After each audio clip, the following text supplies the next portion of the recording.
frost clung to the iron chandeliers of Holloway's great hall, and every breath in the crowded chamber turned to mist beneath the torchlight. Cecilia Dunsmore stood at the center of it all, her golden hair braided with silver thread, her spine straight despite the 100 eyes pressing upon her like stones. She had worn her finest gown that morning, certain this would be the day her mate finally claimed her before his people. Instead, she watched Wulfric Holloway rise from his throne, his black eyes cold as the tundra beyond the castle walls, and felt the air leave her lungs before he ever spoke a word. "She is barren," a voice called from the shadows near the throne. Lord Iraker Mossfield, his smile thin as a blade. "The healers confirmed it themselves, my king. She can give you no heirs. No pack would follow a Luna who cannot carry the bloodline forward." A murmur rippled through the hall like wind through dead grass. Cecilia searched Wulfric's face for even a flicker of doubt, of the tenderness she had known in stolen midnight hours, in whispered promises beneath furs, when no one else could see the softness he kept hidden from the world. She found nothing, only a king protecting his crown. "Then you are no longer fit to stand beside me," Wulfric said, and his voice did not shake, though something behind his eyes seemed to crack like ice under too much weight. "Cecilia Dunsmore, I release you from this bond." The word struck harder than any blade. Gasps scattered through the crowd. Somewhere, a woman wept, not Cecilia, whose eyes remained dry, burning, refusing to give them the satisfaction of her tears. She would not shatter in front of these wolves who had never once called her one of their own. She unclasped the Luna's pendant from her throat with trembling fingers and let it fall to the stone floor between them, the sound of it echoing louder than any scream. "You will regret this, Wulfric Holloway," she whispered so quietly only he could hear it. "Not tonight, not tomorrow, but you will." Then she turned and walked out of his hall, out of his kingdom, out of his life, vanishing into the snow-choked night as though she had never existed at all. No one in that hall could have imagined the woman who would return to Holloway's gates years later would not be the broken Omega they had cast aside. She would return wearing a crown of her own. The harvest festival came to the village of Thornavale as it always did, with the scent of roasted root vegetables curling into the frost-bitten air, with lanterns strung between crooked wooden houses, and with the great bonfire built high enough to hold back the coming winter for one more night. Cecilia Dunsmore had helped weave the autumn wreaths that hung from every doorpost, her fingers stained gold and copper from marigold petals, her laughter carrying across the square as she teased her younger cousins for stealing honeyed bread before the feast had even begun. She was 20 that year, unmarked by grief, unshadowed by loss, simply a healer's daughter with quick hands and a quicker tongue, beloved by her village not for her beauty, though she possessed a wild, sun-touched sort of loveliness, but for the fierce warmth she offered every soul who crossed her path. She healed the sick without complaint. She sat with the dying so they would not be alone. She danced barefoot around bonfires with a joy so unguarded it seemed almost defiant, as though she had decided long ago that sorrow would not be permitted to touch her, not while there was still music to be found in the world. She did not know, as she twirled beneath the darkening sky that evening, that the future King of Holloway stood at the edge of the firelight, watching her as though she were the only flame that mattered. Wulfric Holloway had not meant to come at all. He had slipped away from his father's retinue 3 days prior, a reckless, dangerous thing for the crown prince of a warring kingdom to do, and Ivor Kingsmere, his oldest friend and most exhausted guard, had not stopped reminding him of it the entire journey south. "Your father will have my head mounted beside the wolves in the great hall," Ivor muttered now, arms crossed, watching the villagers celebrate with the deep suspicion of a man who trusted crowds about as much as he trusted calm seas. "You told him you were hunting." "I am hunting," Wulfric said mildly, his dark eyes fixed on someone, across the square. "I simply haven't decided yet what I'm hunting for." Ivor followed his gaze and groaned. Oh no. Wulfric said nothing. He rarely felt the need to explain himself, not to his men, not to his father, not to the endless procession of nobles who orbited him, hoping to catch his favor like moths circling a flame that had never once burned warm for any of them. He was, by every account, whispered through the northern courts, a man built of ice and iron, feared in battle, unreadable in council, the kind of alpha whose silence could empty a room faster than his sword. But here, cloaked in a plain traveler's coat, with the hood drawn low to hide the sharp lines of his face, watching a golden-haired village girl throw her head back and laugh at something one of her friends had said. Wulfric Holloway felt something in his chest crack open for the first time in longer than he could remember. She was not what the court would call refined. Her boots were mud-stained. Her hair had come loose from its braid, wild strands catching firelight like threads of copper and gold. She spoke too loudly, laughed too freely, and gestured with her whole body when she told a story, as though her joy could not possibly be contained by something so small as decorum. He found he could not look away. Go, Ivor said under his breath, exasperated, before you burn a hole clean through the poor girl with all that staring. Wulfric shot him a look sharp enough to cut, but he moved anyway, weaving through the crowd of dancing villagers with the careful, deliberate steps of a predator who had spent his whole life learning how to move unseen. Though tonight, for reasons he could not name, he did not particularly want to remain unseen at all. Cecilia noticed him before he ever reached her. She had a healer's eye, trained since childhood to catch the details others missed. The way a stranger's shoulders carried tension like armor, even beneath common wool, the careful economy of his movements, the quiet authority radiating off him despite the plain clothes he wore like a costume that did not quite fit. She marked him as dangerous within seconds, and then, infuriatingly, she found herself unable to stop watching him right back. "You're new," she said when he stopped a respectful distance away, her chin lifting with the easy boldness of a woman who had never learned to fear a stranger's size or silence. "Thornavale doesn't get many visitors this time of year. The roads get treacherous once the frost sets in." "I found the roads passable enough," Wulfric said, determined then. Her mouth curved, amused. "Or lost?" "Perhaps both." Something flickered behind her eyes. Surprise, maybe, that a stranger would banter with her so easily, instead of stammering through pleasantries the way most men did when she looked at them too directly. She tilted her head, studying him the way she might study a wound to determine how deep it ran. "You don't dance." "I wasn't aware that was a requirement for admission to your festival." "It's not a requirement."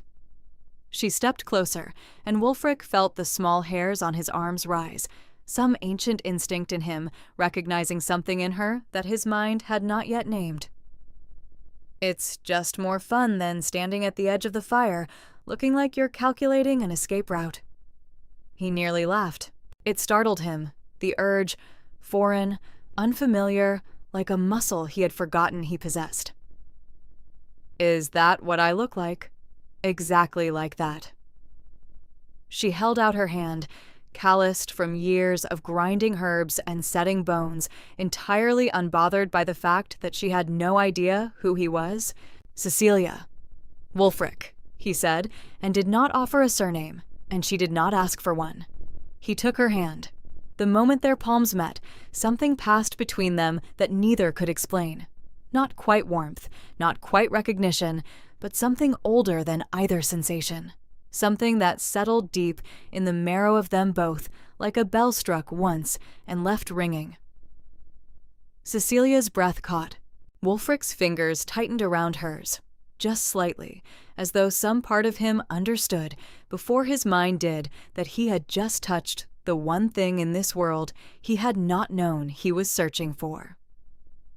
"Well," Cecilia said, a little breathless, pulling her hand back before it became strange how long she'd left it there. "Are you going to dance with me or not, stranger?" He should have refused. A crown prince did not dance barefoot around bonfires with village healers whose names he'd learned only moments before. His father would call it beneath him. His council would call it reckless. Every rule he had been raised to honor screamed that this was not a night that belonged to men who would one day rule kingdoms. "Yes," Wulfric said, "I believe I am." They danced until the fire burned low. It was not elegant. Wulfric, for all his battlefield grace, moved through the village's simple dances with the stiff uncertainty of a man who had spent his life learning to kill rather than to celebrate, and Cecilia laughed at him more than once, not unkindly, guiding his hands with hers, teasing him mercilessly when he stepped on her foot for the third time. "For someone so serious, you're terrible at this," she said, grinning up at him. "I've been told I have other talents," Wulfric replied, and the corner of his mouth lifted, the first real smile Ivar had seen cross his prince's face in over a year, watching from the shadows with an expression caught somewhere between astonishment and dread. Such as? Strategy, patience. His dark eyes held hers, something unspoken passing beneath the words. Recognizing something rare when I find it. Cecilia's cheeks warmed, and not from the fire. That's a very roundabout way of flirting. "I've been told I'm not very good at that either." "You're improving." They talked long after the dancing slowed, tucked at the edge of the square on an overturned cart, sharing honeyed bread and mulled cider while the rest of the village celebrated around them, blissfully unaware that the future of their entire kingdom sat laughing among them, disguised as nothing more than a curious traveler. Cecilia told him about her mother, gone 3 winters now, and the healing craft she'd inherited like a second heartbeat. She told him about the ache of watching people suffer and the fierce, stubborn joy she chased in defiance of it, dancing, singing, laughing loud enough to drown out grief before it could take root. She told him things she had never told anyone, not because he asked, but because something about the quiet, careful way he listened made her feel, for the first time in her life, entirely seen. Wulfric told her almost nothing true. He could not tell her of the war brewing along the eastern border, or the father whose approval he had spent his whole life failing to earn, or the crushing, suffocating weight of a crown he had not yet worn, but already felt strangling him. He could not tell her his name carried the power to raise armies, or that men twice her size trembled when he entered a room, but he told her, in his own careful way, of loneliness, of a life built entirely around duty, with no room left over for anything as reckless as wanting something simply because it made him feel alive. "That sounds like a very sad way to live," Cecilia said softly, no judgment in her voice, only a kind of tender understanding that undid something in his chest he had spent years bracing shut. "It is," Wulfric admitted, surprising himself with the honesty of it. "Until tonight." The fire had burned to embers by the time Ivar finally approached, his expression tight with the particular urgency of a man who knew their absence would soon become impossible to explain. "We should go," he murmured, low enough that only Wulfric could hear, "before someone recognizes you." Wulfric's jaw tightened, reluctance flooding through him with a force that alarmed him. He looked at Cecilia, flushed from dancing, eyes bright with firelight and unguarded curiosity, utterly unaware that she had just spent an entire evening in the company of the most powerful alpha in the northern kingdoms. "I have to go," he said. Something in Cecilia's expression flickered, disappointment quickly masked. "Will you come back?" He should have said no. He should have walked away and let this strange, golden night dissolve into memory. One more thing sacrificed to the endless demands of his crown. "Yes," Wulfric said instead, and meant it with a certainty that frightened him. "I will come back." She smiled, soft, hopeful, entirely unguarded, and something in Wulfric's chest ached with a longing he had no name for yet, a longing that would follow him through every mile of the journey home, through council meetings and battle plans and the cold, familiar walls of his father's castle, whispering her name like a secret he could not yet afford to keep. He did not know, as he disappeared into the dark beyond the dying bonfire, that he had just met the woman who would one day be his undoing and his salvation and everything achingly in between. He only knew that thorn veil and the fierce, golden-haired healer who danced barefoot beneath the stars had claimed a piece of him that he would spend the rest of his life trying to reclaim, and failing, gladly, every single time. Before we continue with the story, tell us where you're watching from and how old you are, and subscribe to our channel to receive new stories every day that will touch your heart. I hope you enjoy the story. True to his word, Wulfric returned. Not once, but 7 times across the turning of a single season, each visit stretching longer than the last, each excuse thinner and more transparent to the men who rode with him. Ivar had long since stopped asking questions. He simply packed extra provisions whenever his prince announced another hunting expedition, and resigned himself to standing guard at the edge of Thornavale, while Wulfric disappeared toward the healer's cabin with the eager, unguarded urgency of a man half his age. Cecilia had stopped pretending she wasn't waiting for him. She told herself each time that this would be the visit where the strange, consuming pull she felt toward him would finally settle into something ordinary. Friendship, perhaps, or simple fondness. Each time, she was wrong. Each time he appeared at the tree line, dark eyes finding hers before he'd even fully emerged from the shadows of the forest, something in her chest opened like a door she had not known was locked. "You came back," she said this time, unable to keep the smile from her voice as she met him at the edge of the woods, her basket of gathered herbs forgotten at her hip. "I told you I would." Wulfric's mouth curved, that rare, unguarded smile he seemed to save only for her. "Did you doubt me?" "I doubted the roads," Cecilia said, falling into step beside him. Princes don't usually survive this many hunting trips without catching a single rabbit. His smile flickered, something careful entering his expression. "I catch what I come for." She had grown used to these small, weighted comments, the way he spoke sometimes as though every word carried twice its normal meaning. She had not asked him yet who he truly was. Some instinct told her he would tell her when he was ready, and some quieter, more frightened instinct told her she was not entirely certain she wanted to know. Not yet. Not while the not knowing still let her pretend he was simply a man and she was simply a woman, and the space between them could be crossed without a kingdom watching. "Come," she said instead, tugging his sleeve toward the deeper woods. "I want to show you something."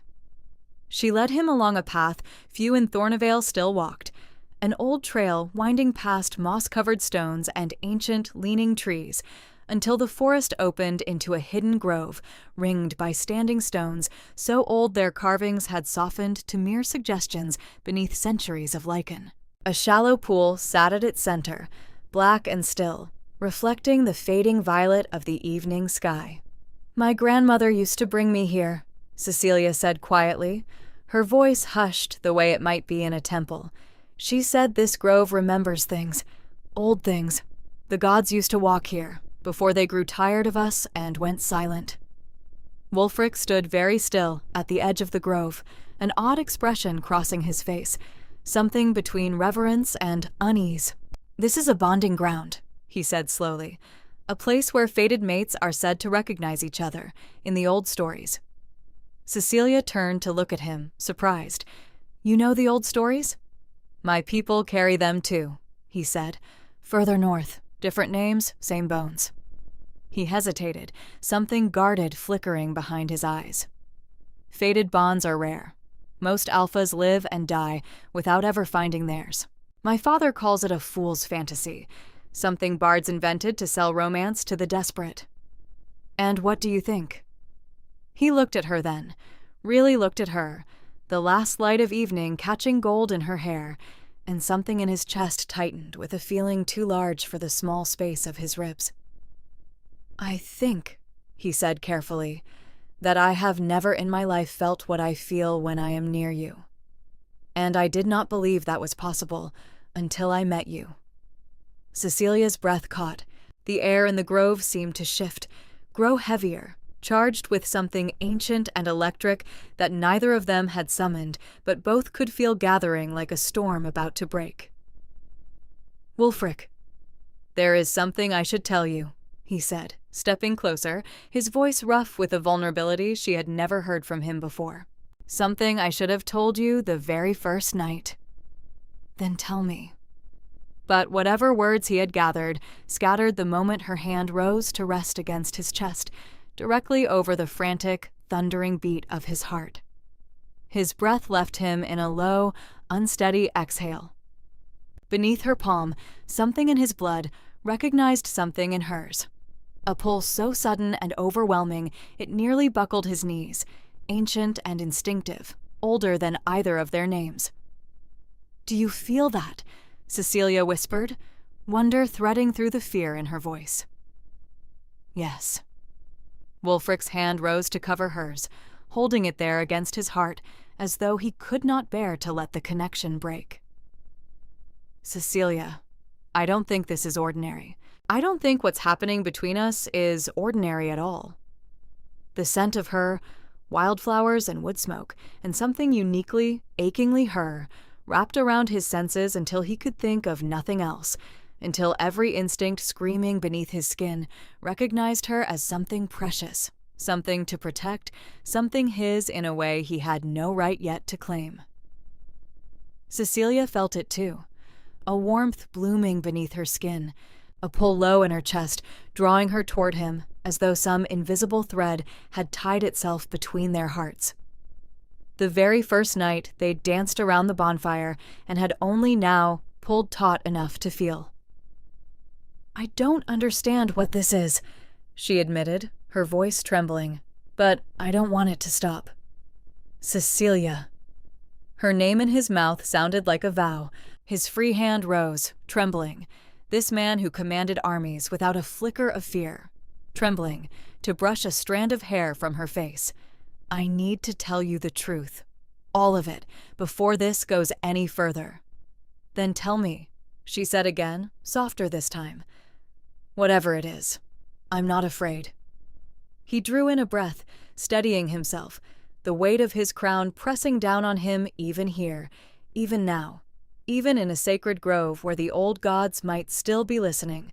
"My name is Wulfric Holloway," he said quietly. "I am the crown prince of the Holloway kingdom.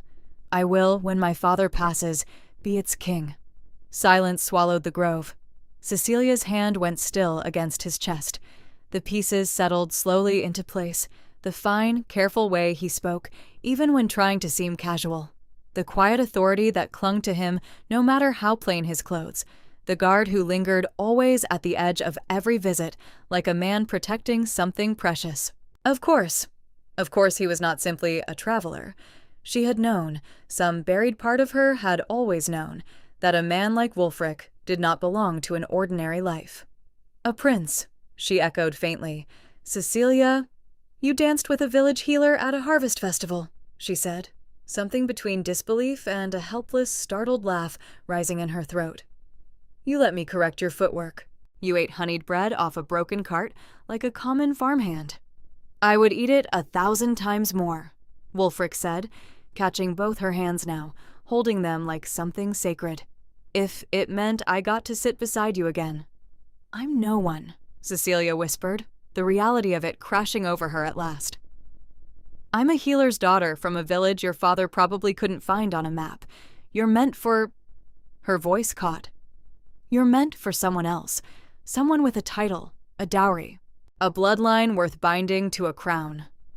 "I am meant," Wulfric said, and his voice carried a fierceness that startled birds from the branches above them, "for whoever the gods and my own blood have chosen for me, and every instinct in my body, every part of me that has never once been wrong about anything in my life, is telling me that person is you."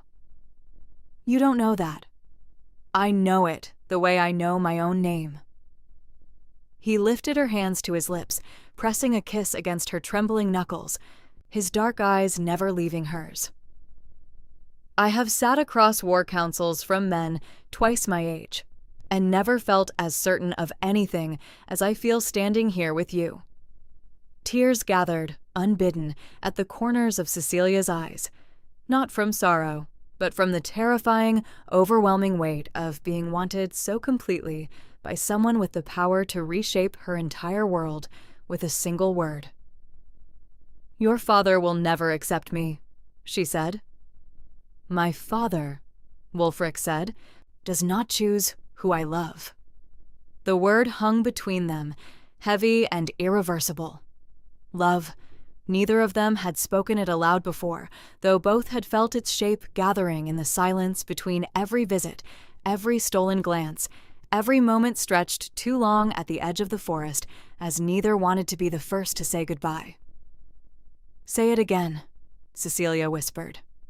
"I love you," Wulfric said, without hesitation, without doubt, the words settling into the grove like something the ancient stones themselves had been waiting centuries to hear.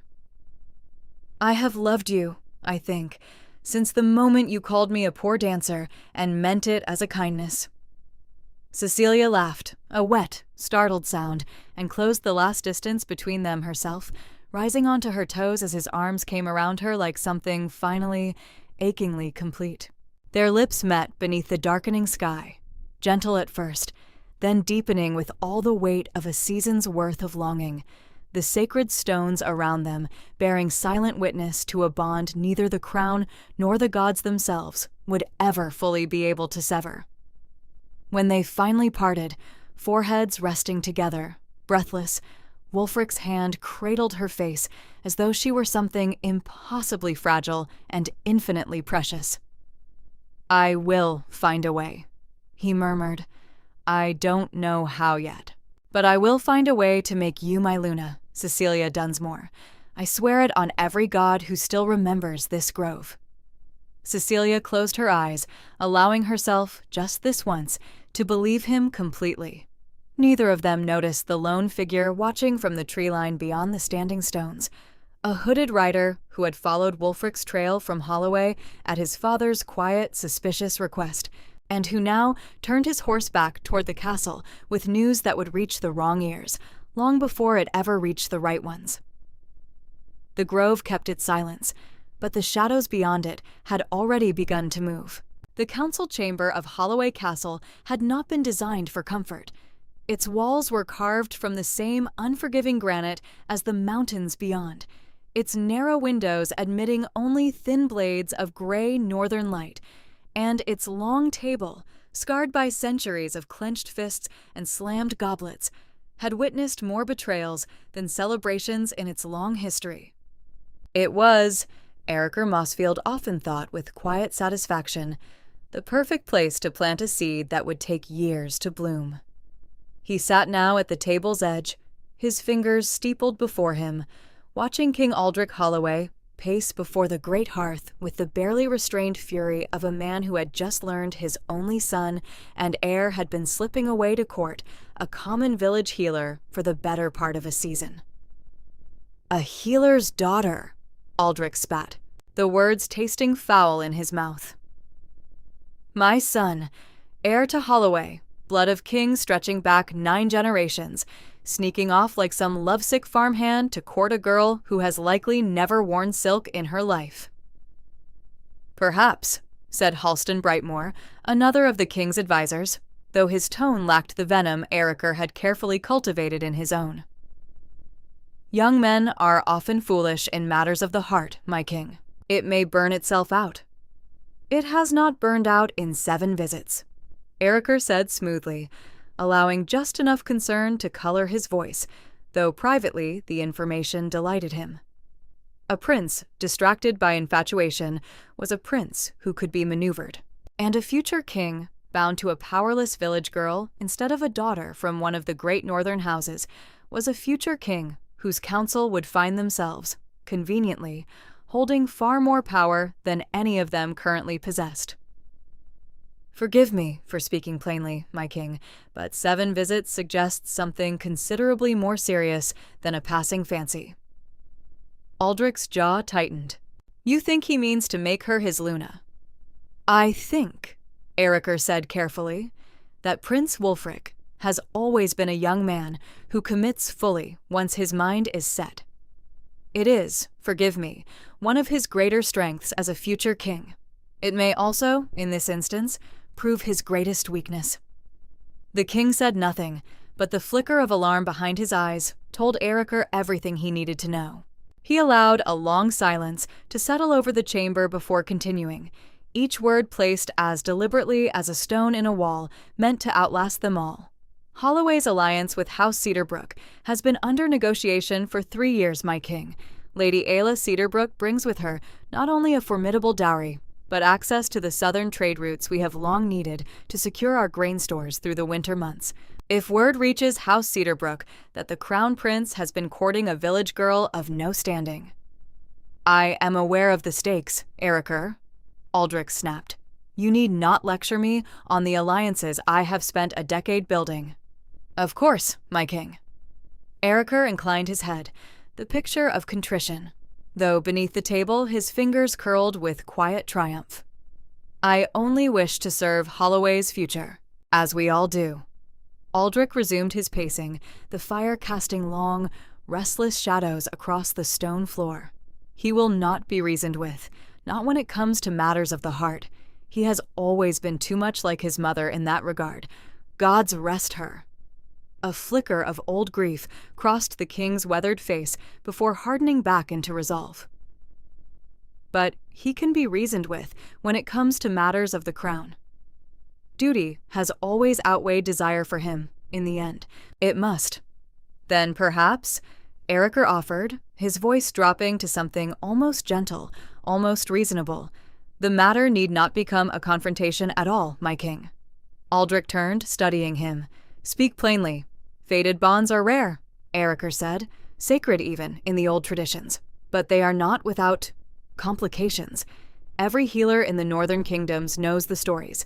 Bonds between an alpha of royal blood and an omega of common stock have, historically, proven troubled. Barren, more often than not. The old blood does not mix easily with the new.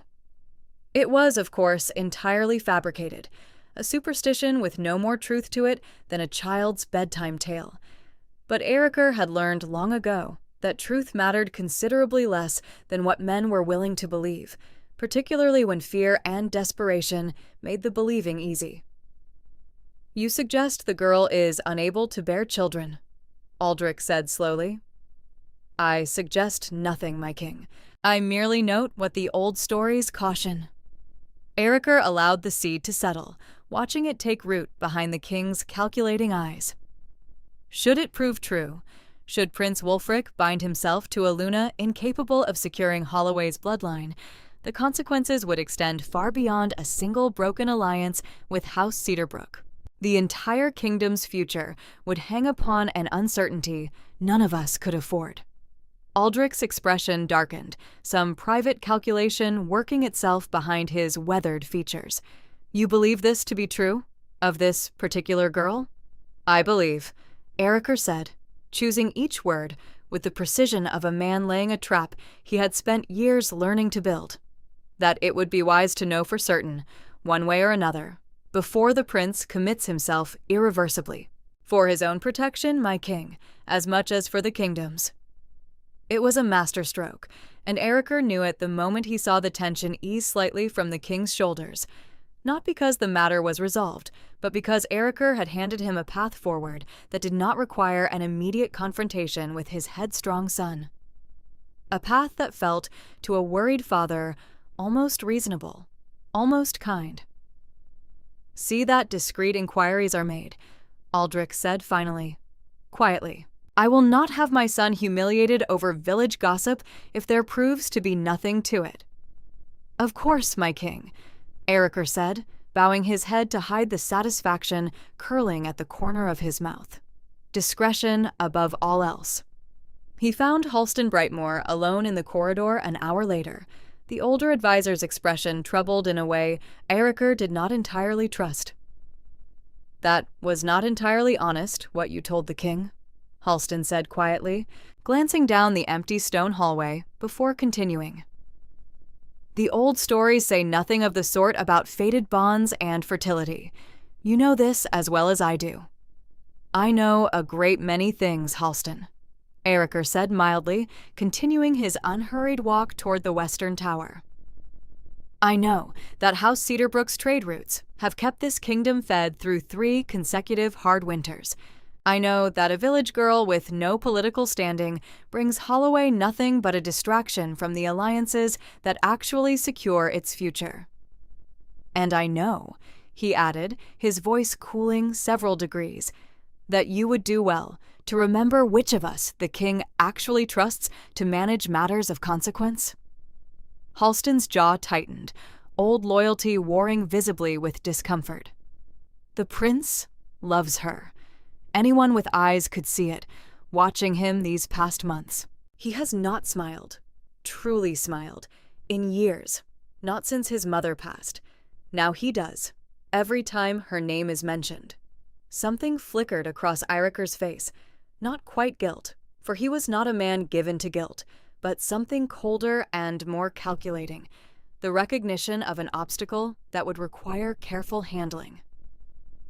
"Love," he said, "is a luxury afforded to farmers and merchants, Halston. Kings do not have the privilege of choosing sentiment over duty. I do the prince a service, in truth, sparing him a future built on an unstable foundation." "And if you're wrong?" Halston pressed. "If the girl is perfectly capable of bearing his children, and this scheme of yours costs him the one woman he's ever truly loved." Eiríkur paused at the top of the tower stairs, turning back with an expression of perfect, practiced calm. "Then I suppose, old friend, we shall never know, because the tests I intend to arrange will confirm precisely what I need them to confirm, regardless of what truth might otherwise suggest." Halston's face went pale. "You mean to falsify the results?"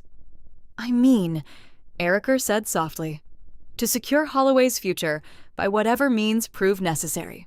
You may report me to the king if your conscience demands it.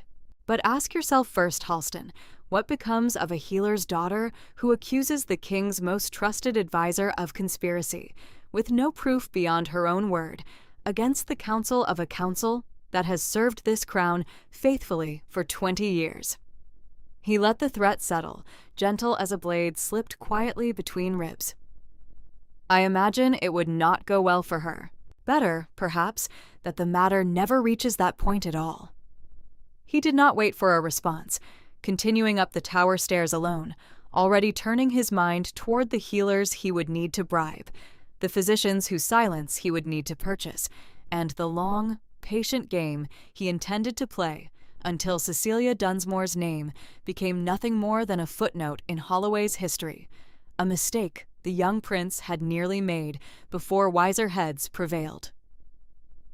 Behind him, Halston Brightmore remained frozen at the base of the tower, torn between loyalty to a crown he had served his entire life and a growing, uneasy certainty that something deeply wrong had just been set into motion, something he lacked the courage, in that moment, to stop.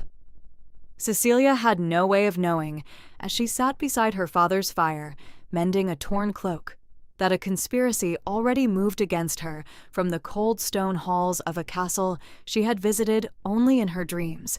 She knew only that Wulfric had promised to return within the fortnight, that his last letter, smuggled to her through a trusted merchant, written in a careful, formal hand that made her smile every time she pictured him composing it, had spoken of hope and plans, and a future he was determined to build for them both. "I have spoken with my father," the letter had said. "He knows now that my heart is settled. There will be difficulties ahead, I do not doubt it, but I have never wanted anything the way I want a life beside you, Cecilia. Trust in that, whatever comes." She pressed her fingers to the folded parchment now, tucked safely inside her sleeve, and allowed herself, for just a moment, to imagine it, herself standing in Holloway's great hall, not as an intruder, but as its Luna, beloved by its people, bound forever to the man who had once eaten honeyed bread off a broken cart, just to make her laugh. She did not yet know that somewhere in that same castle, men were already conspiring to ensure that dream would curdle into her deepest wound, that the very love she treasured would one day be twisted into a public humiliation from which she would have to rebuild herself entirely, far from these fields, far from this fire, far from the girl she had been before ambition and cruelty conspired to take everything from her. For now, she simply smiled, tucked the letter closer to her heart, and allowed herself to hope. It was, she would later reflect, the last truly innocent hope she would ever know. The letter arrived on a morning thick with the scent of rain-soaked pine, carried by the same trusted merchant who had ferried a season's worth of secrets between Thornvale and Holloway. Cecilia recognized Wulfric's careful hand before she'd even broken the seal, and her fingers trembled. Not from the cold, but from something warmer, more urgent, spreading through her chest like sunlight through frost. "The time has come," the letter read. "My father has agreed to receive you formally. There will be a ceremony. Nothing grand, only the court and a few witnesses, to confirm what has already been true in my heart since the night we danced. Come to Holloway within the fortnight, my love. Let the whole kingdom finally know what I have known since the harvest fire." She had read it 7 times before her hands finally stilled enough to fold it away. She had not yet told him about the child. It was early still, barely 2 months along, a secret she had discovered only weeks prior, confirmed by her own careful hands and the unmistakable knowledge every healer carried in her blood. She had wanted, foolishly perhaps, to tell him in person, to watch his face transform when she placed his hand against the quiet miracle growing beneath her heart, rather than trust something so precious to ink and parchment and the uncertain roads between them. Soon, she told herself, packing the single trunk that held everything she owned worth bringing. "I'll tell him soon. Once I'm standing before him. Once this is real, and no letter could ever make it real enough." She did not know, as she climbed into the merchant's cart bound for Holloway, humming softly to herself with a hand resting unconsciously over her still flat stomach, that her arrival had already been anticipated by men whose intentions bore no resemblance to celebration. Ivar Kingsmere met her at the castle gates himself, a courtesy that surprised her until she caught the careful, searching way his eyes studied her face, as though trying to memorize something or warn her of something he lacked the words to voice. "Lady Cecilia," he said, and the formal address startled her more than the title itself. "The prince has been occupied with council matters. He asked me to see you settled." "Is something wrong?" She searched his face, her healer's instincts prickling at the tension he carried in his shoulders, the same tension she'd learned to read in patients, bracing for pain they hadn't yet been told about. "Nothing that concerns you," Ivar said too quickly, and led her inside before she could press further. The castle was more magnificent than she had imagined even in her most indulgent daydreams. Soaring stone archways, banners of black and silver snapping in the wind atop towers that seemed to scrape the low gray clouds. The great hall itself, large enough to swallow the entirety of Thornvale within its walls. And yet, walking through corridors thick with the scent of tallow candles and old stone, Cecilia felt none of the wonder she had expected.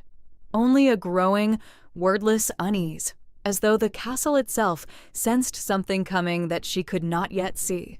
She found Wulfric in the small antechamber where Ivar left her, and the moment his eyes found hers, something in her chest eased despite herself. He crossed the room in 3 long strides and pulled her into his arms as though he could not bear even a moment's more distance between them, his face buried in her hair, breathing her in like a man who had spent a year underwater, finally allowed to surface.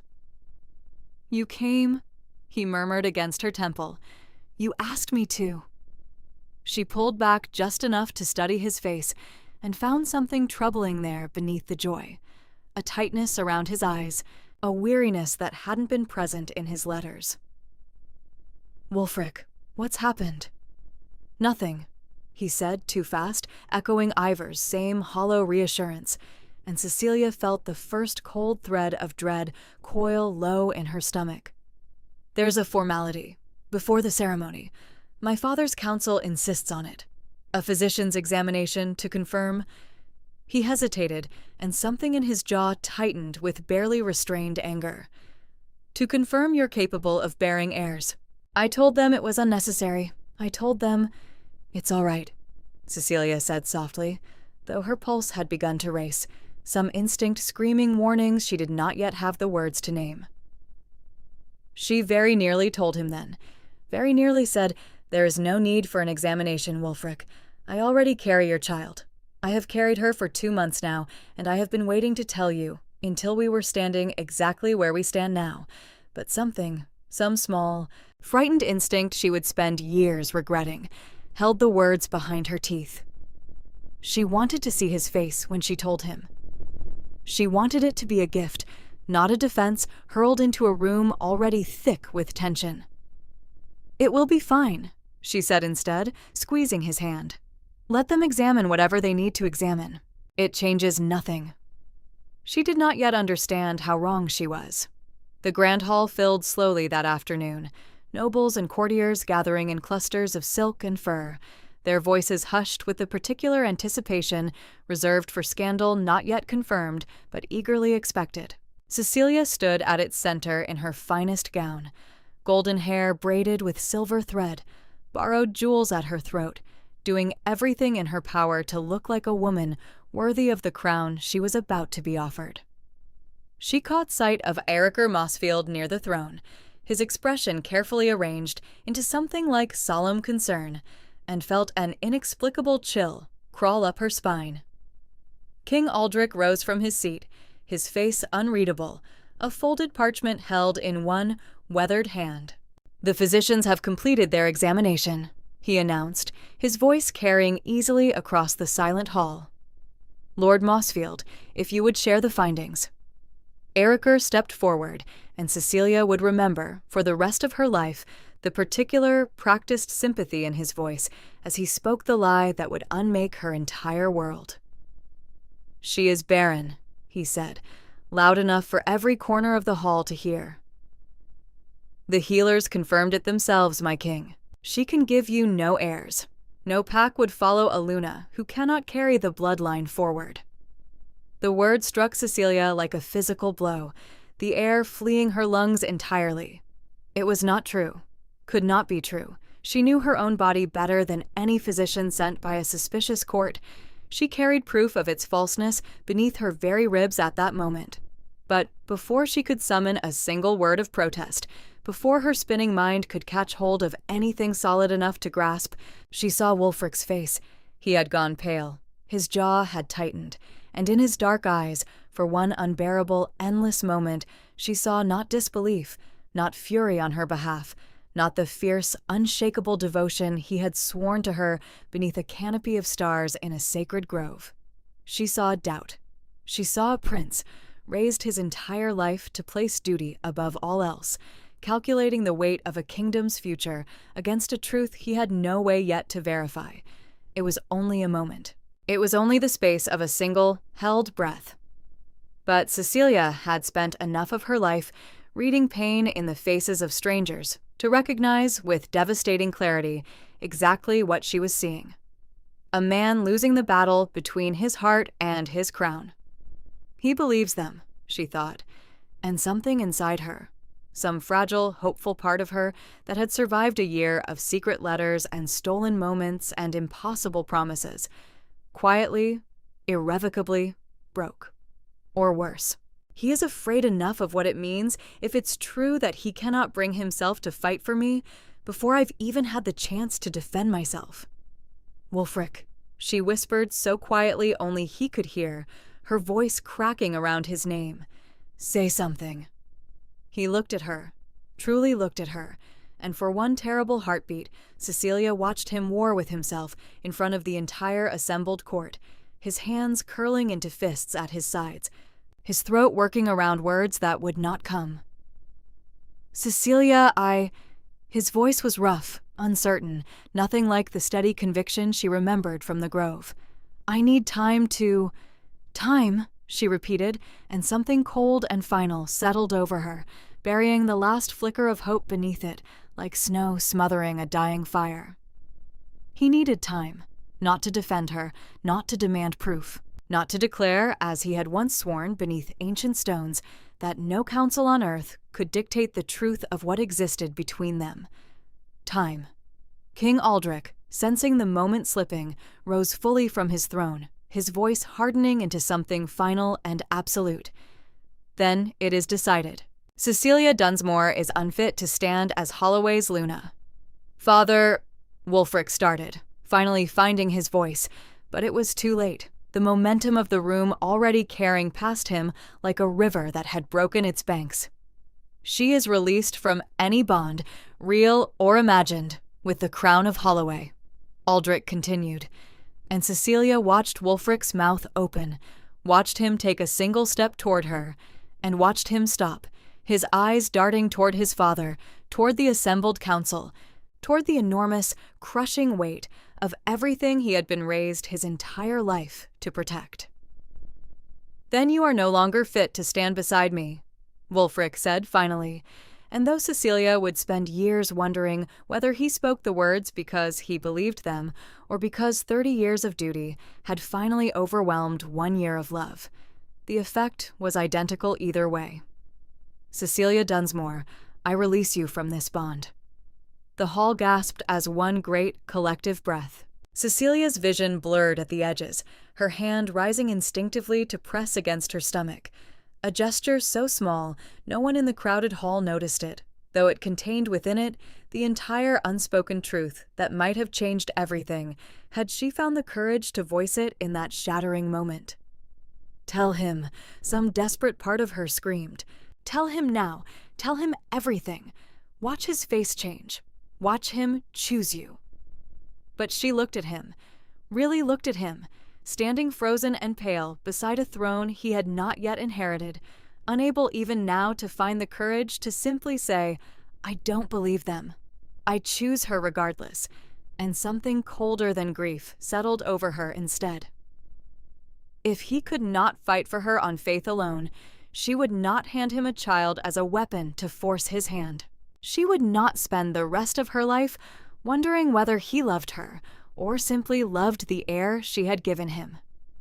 With trembling fingers, she unclasped the small pendant he had given her months before, a token of the promise he had made in the sacred grove, and let it fall to the stone floor, the sound of it echoing through the silent hall, louder than any scream. "You will regret this, Wulfric Holloway," she whispered, so quietly only he could hear it, her voice steady despite the devastation clawing through her chest. "Not tonight, not tomorrow, but you will." She turned before the tears could fall, before the court could witness anything more than the proud, unbroken retreat of a woman who refused to shatter in front of wolves who had never once called her one of their own.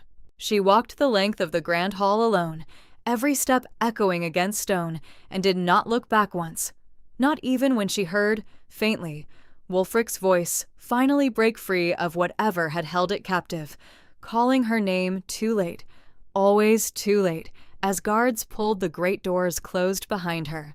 She did not stop walking until Holloway's towers had vanished entirely behind the tree line, until the cold northern wind had stripped the tears from her face before they could even fully fall, until her legs finally gave out beneath her at the edge of a frozen stream some miles from the castle that had almost, so nearly, become her home.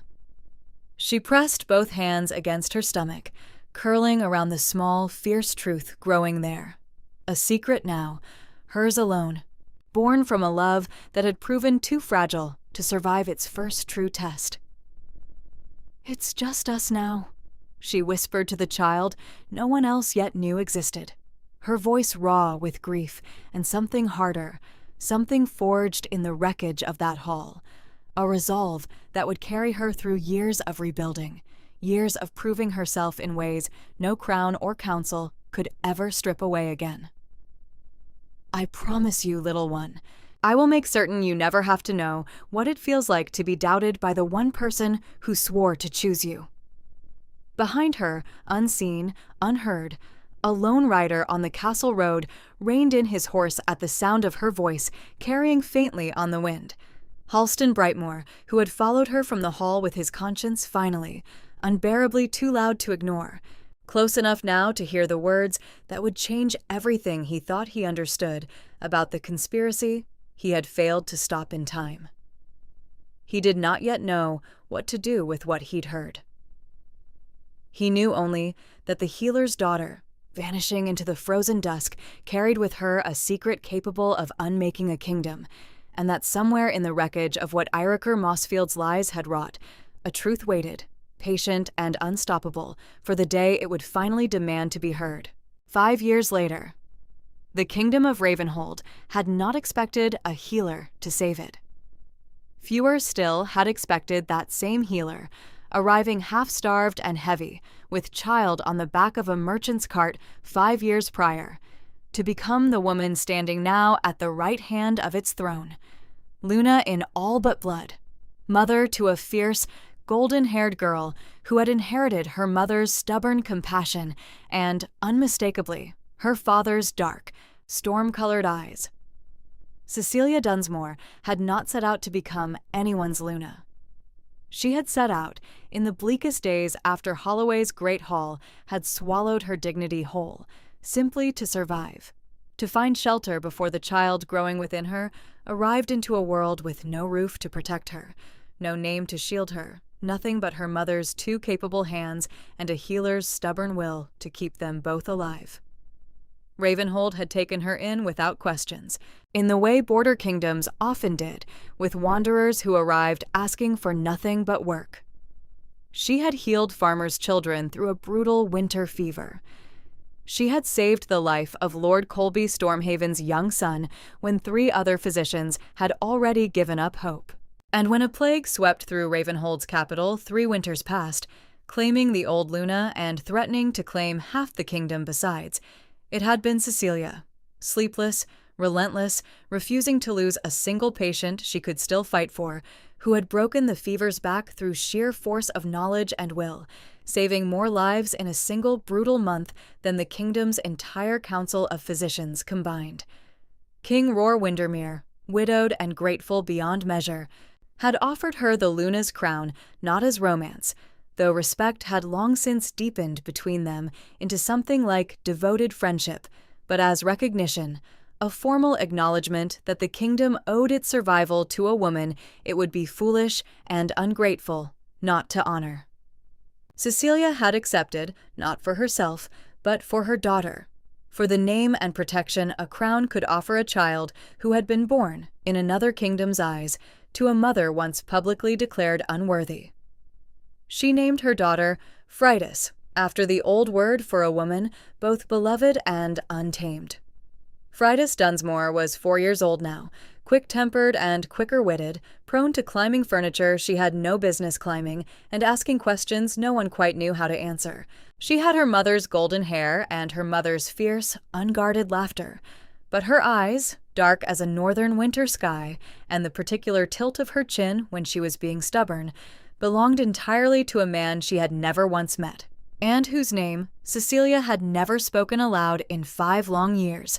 Far to the north, in the cold stone halls of Holloway, Wulfric had become king in name only, a crown resting heavy on a man who had long since stopped believing he deserved it. His father had died 2 winters past, leaving him the throne he'd been raised his entire life to inherit, and Wulfric had worn it the way a man wears a wound that never fully closes. He had not married. He had not, despite the increasingly desperate urgings of his council, so much as courted another woman in 5 years. He ruled Holloway with a competence that earned him his people's respect, and a hollowness that earned him nothing resembling peace. He found Halston Brightmore in the castle gardens one gray autumn morning, the older advisor sitting alone on a stone bench with an expression Wulfric had learned over the years to recognize as the particular weight of a man carrying a secret too long. "You've had that look for 5 years, Halston," Wulfric said, settling beside him without invitation, weary enough himself not to bother with the formalities that separated a king from his counselors. "I've watched it grow heavier every winter. I think it's time you told me what it is you're carrying." Halston was quiet for a long moment, his weathered hands folded tightly in his lap. "I made a vow to myself, the night she left," he said finally, "that I would tell you the truth if I ever believed you strong enough to survive knowing it. I've spent 5 years telling myself you weren't ready. I think, my king, I've simply been a coward." Something cold settled in Wulfric's chest. "Tell me." And so, in the quiet gray light of a garden gone brittle with autumn frost, Halston Brightmoor finally unburdened himself of 5 years' silence. The conversation he'd overheard between Erikr and the king, the falsified examinations, the bribed physicians, the calculated cruelty of a lie, constructed years before it was ever spoken aloud in Holloway's great hall. Wulfric sat utterly still through all of it, his face carved from the same stone as the bench beneath him, though something in his eyes had begun to burn with a fury Halston had not witnessed since the old king's funeral pyre. "There is more," Halston said, and his voice finally broke on the words he had carried the longest. "I followed her that night. After the hall, I heard her, my king, at the edge of the frozen stream, beyond the castle road." He met Wulfric's eyes, steadying himself against what he knew would land like a blade. "She was not barren. She left Holloway, carrying your child." The world went very quiet around Wulfric Holloway. "Say that again," he said, his voice barely a whisper, as though speaking too loudly might shatter something too fragile to survive the words. "You have a child, my king. A daughter, if the years hold true.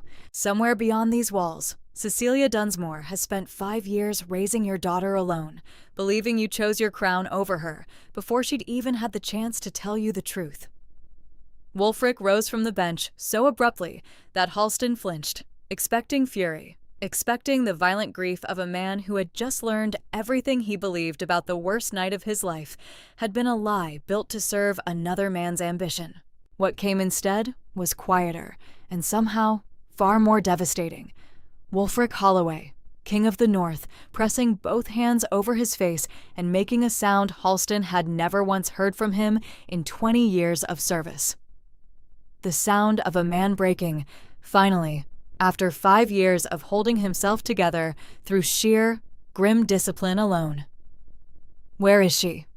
Wulfric said when he finally lowered his hands, and his voice had changed entirely, stripped of grief now, filled instead with a cold, absolute purpose. "Where is my daughter, Halston?" "Ravenhold, my king. She serves as their Luna." Wulfric was already moving toward the castle before Halston had finished speaking.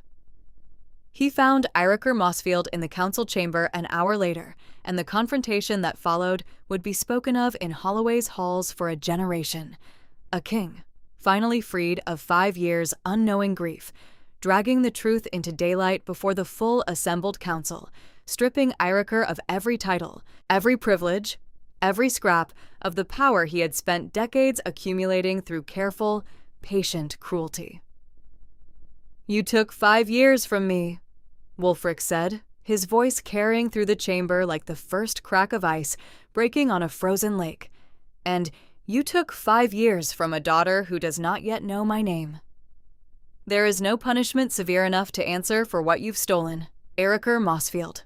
But you will spend whatever remains of your life understanding, in explicit detail, precisely what you took." Erikr, dragged from the chamber by guards who had served Holloway long enough to recognize true royal fury when they witnessed it, did not so much as attempt to deny the truth. There was no longer any lie sturdy enough to survive Halston's testimony, corroborated within the hour by 2 physicians who confessed, weeping to the bribes that had purchased their false reports 5 years prior. By nightfall, Wulfric Holloway was riding south, alone, but for Ivor Kingsmere at his side, toward a kingdom he had never once visited, carrying nothing but a desperate, aching hope that 5 years of silence had not yet buried something worth saving. Cecilia was in the healing gardens when the Northern Riders' banners were spotted from the castle walls, black and silver against the gray autumn sky, colors that stopped her heart, mid-breath, even before the herald's voice carried across the courtyard announcing the arrival of Holloway's king. She had imagined this moment 1,000 times in 5 years of quiet, unspoken longing, and had never once managed to imagine it clearly enough to prepare herself for the reality of watching Wulfric Holloway dismount in Ravenhold's courtyard. Older now, the boyish uncertainty she remembered replaced by something harder, more weathered, more openly wounded. Their eyes met across the crowded courtyard, and for one endless moment, 5 years collapsed into nothing at all. Cecilia. Her name in his mouth still sounded like a vow, cracked now with 5 years of grief he had not known he carried. I know the truth. All of it. Eriker's lies, the falsified tests. His voice broke, his eyes searching hers with a desperation that stripped away every careful wall she had built around her heart in 5 years of surviving without him. Halston told me everything, Cecilia. I know about our daughter. The courtyard around them seemed to hold its breath. Cecilia felt her own composure. Hard-won, carefully maintained through years of forcing herself to be strong for a daughter who needed her whole, begin to fracture at the edges. You know, she repeated, and something in her voice carried 5 years of buried fury alongside 5 years of buried grief. You know now, Wulfric, after 5 years, after I stood in your hall and begged you, with my eyes if not my voice, to choose me before you'd even seen proof one way or another, and you needed time. I know. He crossed the courtyard toward her, heedless of the watching nobles, the guards, the entire weight of 2 kingdoms' worth of protocol. I have spent 5 years hating myself for that hesitation, 5 years wondering what became of you, whether you survived, whether you ever forgave me even a fraction of what I failed to give you when it mattered most. His hands rose, hovering just short of touching her, as though 5 years of separation had taught him he no longer had the right to assume such closeness. I am not here to ask you to forget what I did. I am here because my daughter deserves to know her father exists, and because I could not spend one more day pretending I have not loved you, hopelessly and completely, every single day since that hall took you from me. Mama? The small voice cut through the tension like sunlight breaking through storm clouds. Fridas stood at the garden gate, golden hair loose around her shoulders, dark eyes wide with the particular curiosity of a child who had wandered toward something she instinctively understood mattered. Wulfric's breath left him entirely. He had imagined, in 5 long years of grief, what his child might look like. He had not imagined this. A small, fierce face that was unmistakably his own dark eyes, set into his beloved's golden features, watching him now with the same unflinching directness her mother had once used to disarm a lonely, guarded prince at a harvest bonfire 5 years and a lifetime ago. Fridas, Cecilia said softly, her voice unsteady. Come here, little one. The girl approached cautiously, studying Wulfric with open, unguarded curiosity. Are you a real king? She asked, tilting her head in a gesture so achingly familiar that Wulfric felt something in his chest crack open entirely. I am, he managed, crouching slowly to meet her eyes, his large hands trembling as he resisted the urge to simply gather her into his arms. My name is Wulfric. That's a funny name. Fridas studied him a moment longer, then, with the effortless, devastating honesty of small children, added, You look sad. I have been sad for a very long time, Wulfric admitted, his voice rough. But I hope, that might be about to change. Fridas considered this with the grave seriousness only a 4-year-old could summon, then turned to her mother. "Can he stay for supper?" A wet, startled laugh escaped Cecilia, despite everything. 5 years of grief and fury and longing tangled together into something that broke loose all at once, leaving her breathless. "I think," she said, meeting Wulfric's eyes over their daughter's head, "that depends on whether he intends to stay longer than supper." "I intend," Wulfric said, rising slowly, his eyes never leaving hers, "to stay for whatever remains of my life, if you'll permit it. Not as a king demanding what should have been mine 5 years ago, as a man asking, humbly, for a second chance he knows he has not yet earned." They spoke for hours that evening, long after Fridas had been carried, yawning, to bed, spoke of 5 lost years, of grief carried in silence, of a conspiracy finally unmasked and a villain finally punished.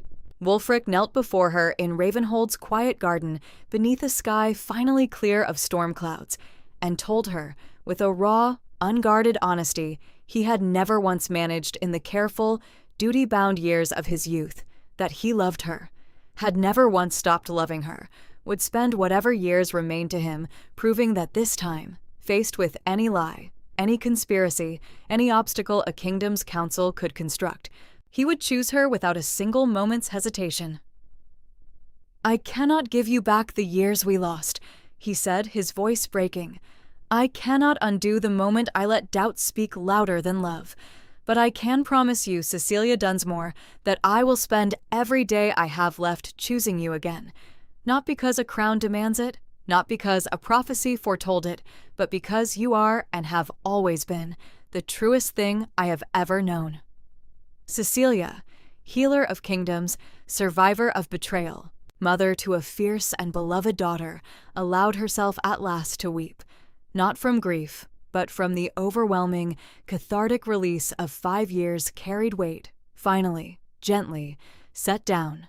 "Prove it," she whispered, echoing words she had once spoken beneath ancient standing stones a lifetime ago. "Not with promises, Wulfric, with time, with choices, with every single day you have left. Every day," he vowed, "for as long as you'll allow me." They were married the following spring, in a ceremony that united 2 kingdoms and healed, symbolically and truly, a wound 5 years in the making, held not in Holloway's cold stone hall where she had once been broken, but in Ravenhold's sunlit gardens, surrounded by the very people who had sheltered her when a crown had failed too. Fridas, radiant in a small golden crown of her own, stood proudly between her parents as Holloway's court formally recognized her as heir to the northern throne, an acknowledgement that came not from pity or obligation, but from a king, finally, fully choosing the family a conspiracy had once nearly destroyed.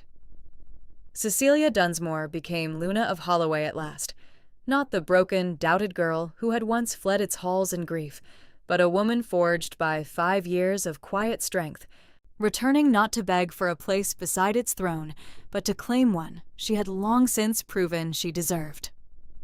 And in the ancient grove beyond Thornavale, where 2 young lovers had once discovered a bond neither fully understood, the old standing stones stood witness once more, this time to a promise finally, fully kept. We'd love to hear your thoughts on this beautiful love story. Let us know what you thought of this tale, full of emotions and surprises. Tell us your name, where you're watching from, and rate this story from 0 to 10 if it touched your heart. And if you enjoyed the plot, don't forget to leave a like and subscribe to the channel so you don't miss the amazing new stories coming soon. See you next time.